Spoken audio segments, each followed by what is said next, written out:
नमस्कार, मैं रवीश कुमार। बिहार में प्रशांत किशोर और प्रशांत किशोर से भी ज़्यादा चर्चा उनकी प्रेस कॉन्फ्रेंस की। अशोक चौधरी, मंगल पांडे, सम्राट चौधरी और दिलीप जायसवाल, इन चारों को अब प्रशांत किशोर को गंभीरता से लेना चाहिए और उनके लगाए आरोपों का व्यवस्थित रूप से ठोस जवाब देना चाहिए। कभी फ्लैट खरीदने का आरोप लगाया प्रशांत किशोर ने, कभी एम्बुलेंस घोटाले का, तो कभी जमीन खरीदने का आरोप। 29 सितंबर को प्रशांत किशोर ने अशोक चौधरी पर फिर से आरोप लगाया और अपने बारे में भी सफाई दी कि उनके पास करोड़ों रुपया कहां से आया है। उन्होंने बिहार के मंत्री अशोक चौधरी को चुनौती दी है कि 7 दिनों के अंदर अगर उन्होंने लीगल नोटिस वापस नहीं लिया तो 500 करोड़ का घोटाला उजागर करेंगे और उन्हें राजनीति नहीं करने देंगे, उनका घेराव किया जाएगा, इस्तीफा मांगा जाएगा। अशोक चौधरी को अब इन आरोपों का विस्तार से जवाब दे देना चाहिए। उन्होंने अभी तक इस पर कोई प्रेस कॉन्फ्रेंस नहीं की है। मीडिया में बयान आए हैं, शांभवी चौधरी के भी बयान आए हैं कि उनकी और परिवार के संपत्ति का ब्यौरा सार्वजनिक है, आयकर रिटर्न का हिस्सा है। प्रशांत के लगाए आरोपों में कुछ भी नया नहीं है, इस तरह की सफाई आई है। लेकिन प्रशांत किशोर उस ट्रस्ट का हिसाब मांग रहे हैं जिसमें उनके परिवार के लोग हैं और जिसने कथित रूप से 100 करोड़ की संपत्ति खरीदी है। पूछ रहे हैं वो पैसा कहां से आया है। दूसरी बात, अशोक चौधरी के नाम पर जो संपत्ति की बात कही गई है, हम लोग उस बात पर कायम हैं। 200 करोड़ की संपत्ति इन्होंने अर्जित की है। इन्होंने कैमरे पर आप लोगों को कहा कि 1 कट्ठा भी जमीन हो जाएगा तो मैं जनसुराज की गुलामी करूंगा। मेरे भाई मुन्ना जी ने अभी पूरा डॉक्यूमेंट जारी किया है। अगर या तो उसको आप रिबटल कीजिए कि ये आपका जमीन नहीं है, और अगर जमीन है तो जनसुराज की गुलामी मत कीजिए, बिहार के लोगों की गुलामी के लिए तैयार होइए, इस्तीफा दीजिए। नहीं इस्तीफा दीजिएगा तो आपका घेराव होगा, आपका राजनीति आपका नहीं करने देंगे। हम लोग राज्यपाल, मुख्यमंत्री नहीं सुन रहे हैं तो हम लोग राज्यपाल महोदय के पास जाएंगे, कोर्ट में जाएंगे, इनके खिलाफ कार्रवाई होनी चाहिए। और 100 करोड़ का मानहानि का नोटिस भेजे थे। आज डर के मारे शायद कहे हैं कि अब आगे ये हम कानूनी कार्रवाई नहीं करेंगे, तो 5 दिन के अंदर अंदर आधिकारिक तौर पर लीगल नोटिस वापस लें, और नहीं लेंगे तो इन पर 500 करोड़ का और घोषणा करेंगे। नोट कर लो भाई। प्रशांत किशोर के आरोपों से बिहार की राजनीति में भ्रष्टाचार का मुद्दा बीजेपी और नीतीश सरकार की तरफ घूम गया है। वहां यह भी चर्चा चल रही है कि किसी आरोप का ठोस जवाब नहीं दिया जाता, लोगों के भूल जाने का इंतजार किया जा रहा है, रूटीन खंडन से काम चलाया जा रहा है, प्रेस कॉन्फ्रेंस नहीं हो रही। हमने प्रशांत किशोर के आरोपों की अपनी तरफ से कोई पड़ताल नहीं की है, इसलिए हम पुष्टि नहीं कर सकते, ना हमारे पास संसाधन है। हम केवल उनकी प्रेस कॉन्फ्रेंस पर रिपोर्ट बना रहे हैं, जिसकी रिपोर्टिंग कई जगहों पर मुझसे पहले ही हुई है। उम्मीद है सैकड़ों करोड़ों रुपए के विज्ञापनों को डकारने वाला गोदी मीडिया प्रशांत किशोर के लगाए आरोपों की पड़ताल करेगा और ठीक से रिपोर्टिंग करेगा, ताकि पता चले कि प्रशांत किशोर जिस जमीन की बात कर रहे हैं वो कहां है, कैसे खरीदी गई, रेवेन्यू रिकॉर्ड क्या है। प्रशांत किशोर को भी गोदी मीडिया से पूछना चाहिए कि आपने प्रेस कॉन्फ्रेंस की खबर छापकर खाना पूर्ति क्यों की, इसे बहस का मुद्दा क्यों नहीं बनाया, जांच पड़ताल क्यों नहीं की। आपकी नजर में इन बातों को इसलिए ध्यान में ला रहा हूं क्योंकि कुछ ही दिनों में आप यह भी देखेंगे कि गोदी मीडिया के हर कार्यक्रम में प्रशांत किशोर का इंटरव्यू प्रमुखता से चलेगा। अगर वे इतने महत्वपूर्ण राजनेता हैं तो उनके लगाए आरोपों को भी उतना ही महत्व गोदी मीडिया को देना चाहिए। हमारा बस इतना ही कहना है। 200 करोड़ पर घबराए हुए हैं ना, ये 500 करोड़ का और अवैध संपत्ति जो खरीदा है अशोक चौधरी ने अलग अलग नाम से, 7 दिन का समय दे रहे हैं। 7 दिन के अंदर अंदर अगर अब इस बात के लिए माफी नहीं मांगे कि प्रशांत किशोर पर झूठा मानहानि का मुकदमा करने का केस तो नहीं किया है, नोटिस भेजे हैं, तो अगर 7 दिन के अंदर अंदर लीगली कैमरे के सामने आकर ये नोटिस वापस नहीं लिए तो इन पर 500 करोड़ का और जो अवैध संपत्ति ये कब्जा किए हैं, खरीदे हैं, उसकी सारी सूची आपके सामने जारी करेंगे। क्या प्रशांत किशोर मोल भाव कर रहे हैं कि 200 करोड़ के आरोप पर 100 करोड़ का नोटिस वापस लीजिए, अगर नहीं तो 500 करोड़ की कथित अवैध संपत्ति का खुलासा भी 7 दिनों के बाद कर देंगे?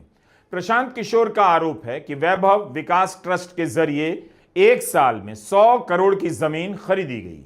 आज तक इस ट्रस्ट ने इतनी जमीन नहीं खरीदी, तो उसके पास इतना पैसा कहां से आया और यह पैसा किसका था? प्रशांत किशोर ने ट्रस्ट के संचालक जियालाल आर्या को भी चुनौती दी है कि वे सामने आकर सारे सवालों के जवाब दें। इतनी सी बात का अब तक जवाब दे दिया जाना चाहिए था। मैं अभी आपके सामने चुनौती दे रहा हूं, वैभव विकास ट्रस्ट से न्यास से लोग आकर ये बताएं कि पिछले 1-1.5 साल में 100 करोड़ से ज्यादा की संपत्ति पटना में उस न्यास के माध्यम से कैसे खरीदी गई है। उसमें मुख्य सचिव, यहां बिहार के मुख्य सचिव जो हैं, उनके परिवार की महिला हैं, तो अभी इनकी जिम्मेवारी है। मुख्य सचिव यहां पर प्रत्यय अमृत हैं, इनकी सास हैं, मुन्ना जी इनकी सास है, प्रत्यय अमृत की सास है, इनकी सासू मां है, और जियालाल आर्य जी और अनीता कुणाल, ये तीनों लोग बताएं। इन्होंने कहा किशोर कुणाल जी का नाम बहुत बड़ा है, तो किशोर कुणाल जी के नाम पर ही कम से कम उनके नाम को दागदार मत कीजिए। समाज ने उनके नाम की बड़ी प्रतिष्ठा है।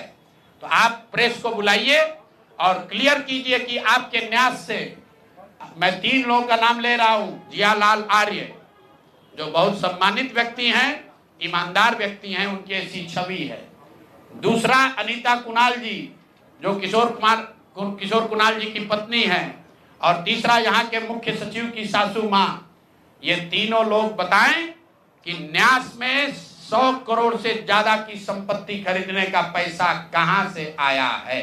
जन सुराज नई पार्टी है। प्रशांत किशोर की प्रेस कॉन्फ्रेंस ने हलचल तो पैदा की है। उनके पास कागज किस तरफ से आ रहे हैं वही जानते होंगे, लेकिन यह बिहार की राजनीति का दिलचस्प समय है।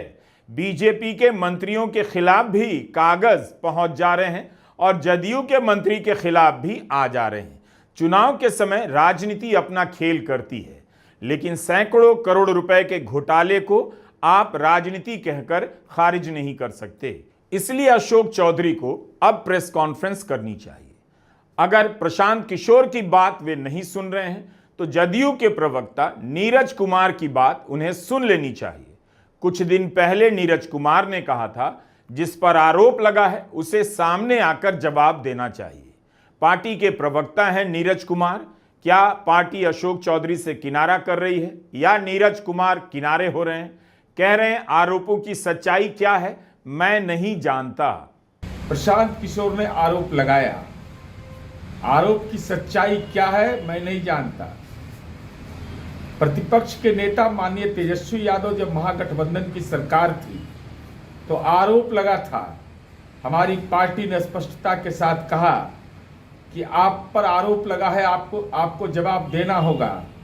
जवाब नहीं दिया तो राजनीतिक प्रक्रिया में क्या बदलाव हुआ इसकी जानकारी पूरे देश की जनता को है। हमारे दल के मंत्री पर आरोप लगे और वह व्यक्ति खुद को कहे कि हमारे नीतीश कुमार जी मानस पिता है। कैसा मानस पुत्र है जिसके पिता के राजनीतिक साख पर कोई हमला कर रहा हो और उसका जवाब नहीं दिया जा रहा है? ये राजनीतिक अपराध है, नैतिक अपराध है, सामाजिक अपराध है। इसलिए आर्थिक अपराध के जो मामले हैं उस पर मीडिया के सामने आके पूरा मंतव्य दीजिए। चूंकि नेता की साख, नीतीश कुमार की साख पर किसी को बट्टा लगाने का कलेजा नहीं है। अगर ये आरोप लगे हैं तो सफाई तो देना पड़ेगा। मंत्री अशोक चौधरी की बेटी और सांसद शांभवी चौधरी ने मीडिया में कहा है कि ट्रस्ट अपना पक्ष रखेगा। प्रशांत किशोर के सभी आरोप झूठे और बेबुनियाद हैं। चुनाव के समय अपनी प्रासंगिकता को बनाए रखने के लिए इस प्रकार के आरोप लगाए जा रहे हैं। उन्होंने कहा कि ट्रस्ट के मामले को लेकर उनकी सासू मां, पिता अशोक चौधरी और खुद उन्होंने सफाई दी है। ट्रस्ट ईमानदारी से अपना काम करता है। लेकिन प्रशांत किशोर ने ट्रस्ट के अलावा अन्य मामलों में भी घोटाले के आरोप लगाए, कमीशन के आरोप लगा रहे हैं। 200 करोड़ के बजाय अब 500 करोड़ के आरोप लगा रहे हैं। उनकी प्रेस कॉन्फ्रेंस गोदी मीडिया की खानापूर्ति के बाद भी सोशल मीडिया के व्यापक कवरेज के कारण बिहार में चर्चा का विषय है। हैरानी की बात है कि इन आरोपों के बाद भी इन मंत्रियों के दरवाजे पर ईडी ने दस्तक नहीं दी। अगर प्रशांत किशोर यही आरोप विपक्षी दल के किसी नेता पर लगा दें, पूरा गोदी मीडिया आक्रामक हो जाएगा। बीजेपी भी उनके आरोपों को हाईजैक कर लेगी, अपना बना लेगी और माहौल बनाने लग जाएगी। जैसे ही खबर आती है कि प्रशांत किशोर की आज प्रेस कॉन्फ्रेंस होने वाली है, अटकलें शुरू हो जाती हैं कि आज किस मंत्री का नाम आएगा, कौन सा घोटाला सामने आएगा, कौन पकड़ा जाएगा। अभी तक प्रशांत किशोर, पूर्व मंत्री और बीजेपी के प्रदेश अध्यक्ष दिलीप जायसवाल, स्वास्थ्य मंत्री मंगल पांडे, उप मुख्यमंत्री सम्राट चौधरी और अशोक चौधरी पर आरोप लगा चुके हैं। बिहार के मुख्य सचिव प्रत्यय अमृत पर भी एक तरह से आरोप लगा रहे हैं। प्रशांत किशोर ने अशोक चौधरी और सम्राट चौधरी दोनों से इस्तीफे की मांग की है। मुख्यमंत्री से कहा है इन्हें बर्खास्त कर देना चाहिए। बिहार के उप मुख्यमंत्री सम्राट चौधरी, इन पर मेरा सीधा आपके माध्यम से सरकार को, बिहार के गवर्नर से, बिहार सरकार से, केंद्र सरकार से मेरा अनुरोध है कि इनको हत्या के आरोप में, ये हत्या के अभियुक्त हैं, इनको तुरंत पद से बर्खास्त करके गिरफ्तार किया जाए। क्यों किया जाए ये समझिए। तारापुर में 1995 में 7 लोगों की जो हत्या हुई और 7 मारे जाने वाले लोग कुशवाहा समाज के लोग थे। ये बिहार में जाति की राजनीति करने वालों के लिए सबक होना चाहिए। सम्राट चौधरी कहते हैं मैं कुशवाहा हूं। 7 लोगों की जिनकी हत्या के ये अभियुक्त हैं, आरोप नहीं है, मैं शब्द बहुत सही समझ के बोल रहा हूं। 7 लोगों की हत्या के अभियुक्त राकेश कुमार उर्फ सम्राट कुमार मौर्य उर्फ Samrat Choudhary, Tarapur case number 44/1995, note कर लीजिए। 44/1995 में 7 लोगों की हत्या हुई, उसमें ये अभियुक्त हुए और जो केस है चीफ जुडिशियल मजिस्ट्रेट को 24/4/1995 को। सम्राट चौधरी ने भी मीडिया में चलते फिरते बयान दिया है, लेकिन अब उन्हें भी प्रेस कॉन्फ्रेंस करनी चाहिए और प्रशांत किशोर ने जो आरोप लगाए हैं उसका ठोस जवाब देना चाहिए। उनका एक वीडियो मैंने मीडिया में देखा, उसमें यही कह रहे हैं कि प्रशांत किशोर के आरोप आधारहीन हैं, लोकप्रियता हासिल करने का प्रयास है। मीडिया रिपोर्ट में इसी तरह एक और बयान छपा है कि प्रशांत किशोर का नाम लिए बगैर सम्राट चौधरी ने कहा है कि कुछ लोगों के पास कुछ नया नहीं है, उनके पास कोई काम भी नहीं है, कोई मुद्दा नहीं है, तो बेचारे आजकल खोजी पत्रकार बन गए हैं। कुछ बातें उचित फोरम पर होती हैं, अपने भ्रष्टाचार को बचाने के लिए दूसरे पर थोपने का प्रयास कर रहे हैं। पहले अपने ऊपर लगे आरोपों का जवाब देना चाहिए। सम्राट चौधरी का एक और बयान छपा है कि 1997-98 में ही उन्हें कोर्ट ने बरी किया है। प्रशांत किशोर के आरोपों में दम नहीं, उनके पास कोई मुद्दा नहीं, पीके परसेप्शन का खेल खेल रहे हैं। तो एक तरह से शांभवी चौधरी परसेप्शन का आरोप लगा रही हैं, प्रासंगिकता का आरोप लगा रही हैं और सम्राट चौधरी भी यही आरोप लगा रहे हैं। यानी प्रशांत किशोर के आरोप के जवाब में यही जवाब दोनों पार्टियों से आ रहा है कि प्रशांत धारणा बनाने के लिए आरोप लगा रहे हैं। सम्राट चौधरी का यह कहना कि उनके ऊपर लगे आरोप सार्वजनिक हैं, उन्हें यह बताना चाहिए कि क्या उम्र के कारण उन्हें राज्यपाल ने मंत्री पद से बर्खास्त किया था? क्या उन्होंने खुद को नाबालिग बताकर कोर्ट से हत्या के मामले में जमानत ली थी? क्या यह सही नहीं है कि इसी आधार पर उनके चुनावी हलफनामे को रिटर्निंग अफसर ने रद्द कर दिया था? क्या यह सही नहीं है कि विधायक बनने के बाद उनके खिलाफ सुप्रीम कोर्ट में केस हुआ? इन सब का हवाला प्रशांत किशोर दे रहे हैं। अब मैं क्यों कह रहा हूं कि इनको आज अरेस्ट करना चाहिए, क्योंकि 2020 का जो सम्राट चौधरी ने अपना इलेक्शन एफिडेविट दिया है, इसमें अपना उम्र इन्होंने बताया है 51 साल। ये सम्राट चौधरी का इलेक्शन एफिडेविट है। इन्होंने अपना उम्र बताया 2020 में 51 साल। इसका मतलब है कि 2020 माइनस 26, तो 1995 में इनका उम्र था 25 साल, 26 साल। तो 26 साल के उम्र के आदमी को कोर्ट ने गलती से गलत सर्टिफिकेट के आधार पर नाबालिग होने के नाम पर अभियुक्त होने के बावजूद, ध्यान दीजिए, अभियुक्त होने के बावजूद इनको जेल से बरी कर दिया गया था कि ये 15 साल के हैं, जबकि इनका अपना डॉक्यूमेंट बता रहा है कि उस समय 26 साल के थे। तो 26 साल के उम्र के आदमी पर अगर 6 लोगों की हत्या का आरोप है, तो जब तक कोर्ट से वो फ्री नहीं होते हैं तब तक उनको जेल में होना चाहिए। और ये आदमी यहाँ का उप मुख्यमंत्री बनकर बैठा हुआ है। सम्राट चौधरी बिहार के उप मुख्यमंत्री हैं। रूटीन जवाब से काम नहीं चलेगा। उम्र को लेकर जो भी आरोप लगाए हैं उन्हें अपने दस्तावेज मीडिया के सामने रखने चाहिए और प्रशांत किशोर को गलत साबित करना चाहिए। प्रशांत किशोर का कहना है कि सुप्रीम कोर्ट में सम्राट चौधरी ने खुद को मैट्रिक फेल बताया है और 2010 के चुनावी हलफनामे में 7वीं पास बताया है। इन सब आरोपों का जवाब जब आएगा तभी पता चलेगा। सम्राट चौधरी को यह भी बताना चाहिए कि यूनिवर्सिटी ऑफ कैलिफोर्निया से डिलीट की उपाधि मिली है या नहीं। यह आरोप प्रशांत किशोर ने लगाए हैं। ऐसे कैसे आरोप लगा सकते हैं और बीजेपी जवाब नहीं दे रही है? बिहार के लिए तो यह गर्व की बात होनी चाहिए कि उप मुख्यमंत्री के पास यूनिवर्सिटी ऑफ कैलिफोर्निया की डिग्री है, डिलीट की है। इसका जिक्र तो पोस्टर पर किया जाना चाहिए और उन्हें मुख्यमंत्री का चेहरा बताया जाना चाहिए। इतने पढ़े लिखे हैं। तेजस्वी यादव ने भी नीतीश कुमार के एक अफसर पर टैक्स वसूली के आरोप लगाए। देखिए, जितने भ्रष्ट अधिकारी हैं वो सब चिंतित हैं कि सत्ता जाने वाली है।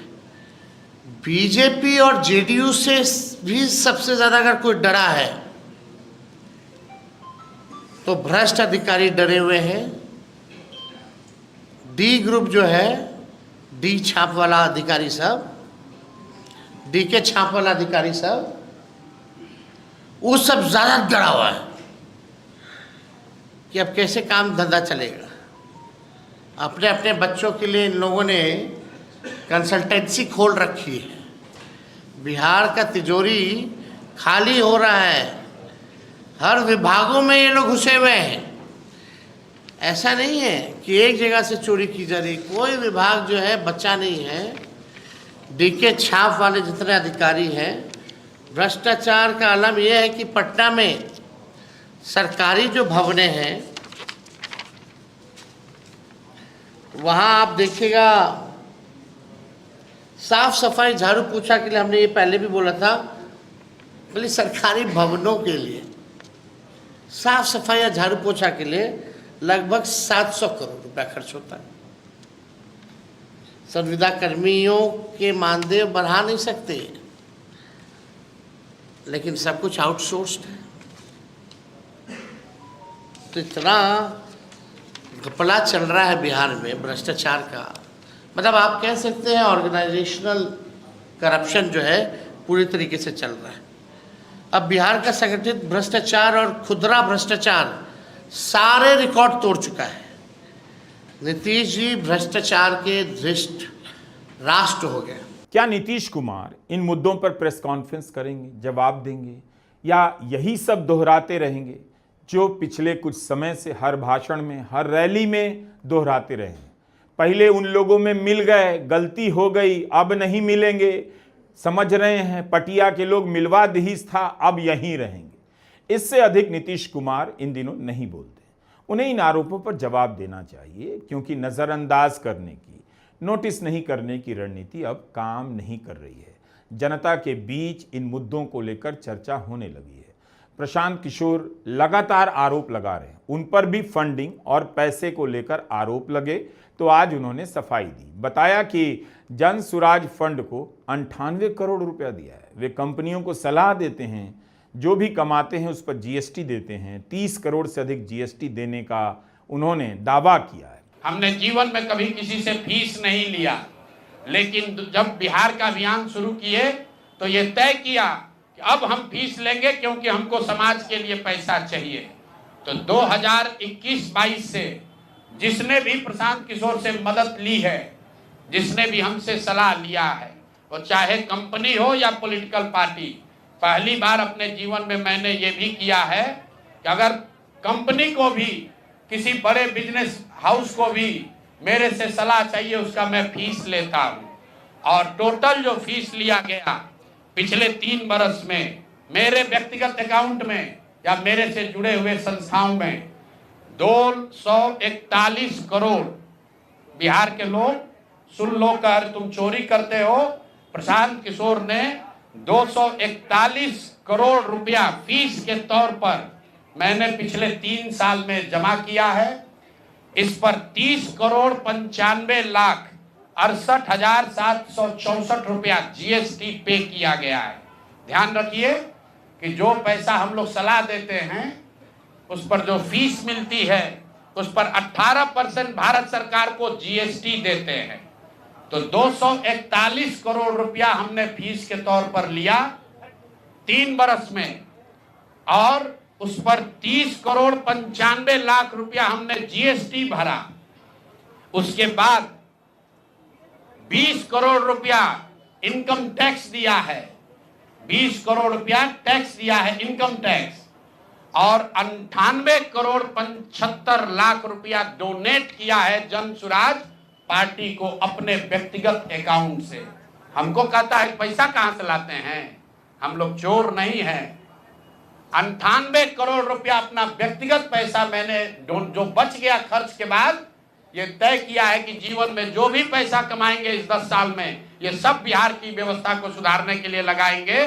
तो 241 करोड़ रुपया में, फिर से नोट कर लो भाई, आगे सवाल जो पूछ रहे हैं, 30 करोड़ 95 लाख 68,764 रुपया जीएसटी दिया, 198 करोड़ रुपया पार्टी को डोनेट किया, बाकी पैसा खर्च के बाद जो बचा उस पर 20 करोड़ रुपया इनकम टैक्स भरा है।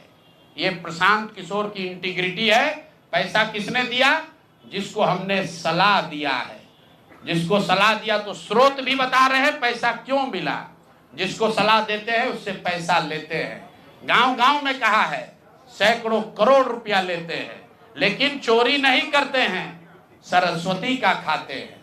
सलाह देते हैं, जो पैसा मिला चेक से मिला, उस पर 18% जीएसटी भरा। जो पैसा जन सुराज की व्यवस्था को चलाने में खर्च हुआ, उस खर्च के बाद जो बच गया वो भी 98 करोड़ रुपया पार्टी को डोनेट कर दिया चेक से। 98 करोड़ 75 लाख रुपया इनकम टैक्स भरा, 30 करोड़ रुपया।